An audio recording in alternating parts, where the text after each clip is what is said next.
સીતારામ ગોરધનભાઈ, લાવો ભૂપતભાઈ આવો, બેહો બેહો. એ બાલા બટા પાણી આપ તો.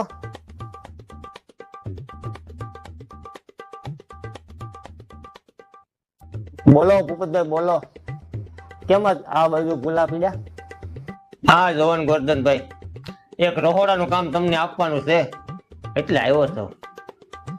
આપણે કેટલા માળાની રસોઈ બનાવવાની છે? આપણે 950 થી 1000 જેવું માણસ થાય એની રસોઈ બનાવવાની છે. 1000 માણસની રસોઈ બનાવવાની છે. એક જાન આવવાની છે, આપણું કુટુંબ અને અમારા હગાવાલા, 900-1000 તો થઈ જ જાય. તો આપણે આમ જમણવારમાં શું શું રાખવાનું છે? આપણે જમણવારમાં મોતીચૂરના લાડુ રાખ્યા છે અને રસ, ગાંઠિયા ને ખમણ એ બધો ઓર્ડર આપી દીધો છે. એ બધું તૈયાર લાવવાનું છે. આપણે ગોરધનભાઈ ઘરે તો જો ઊંધિયું પૂરી બનાવવાનું થાય, દાળ ભાત, ભજીયા અને પૂરી એટલું તમારે બનાવવાનું છે ખાલી. હા તે વાંધો નહીં, આપણે તો ઊંધિયું પૂરી ભજીયા દાળ ભાત એટલું જ બનાવવાનું છે. હા તે બનાવી નાખજો.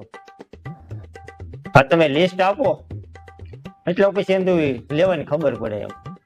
એ બાલા બટા બોલ પેન ને બુક લાવી તો. હાલ્યો આ લિસ્ટ, આની વસ્તુ લઈ આવી રાખજો. તો ગોરધનભાઈ તમે રોહડાના કેટલા પૈસા લ્યો છો? એમાં ઘરનામાં કઈ બોલવાનું ન હોય. આપણે એવું ન હોય ગોરધનભાઈ, જે ખાતા હોય બોલો. એ તમે અત્યારે જાઓ એનો પછી વાત.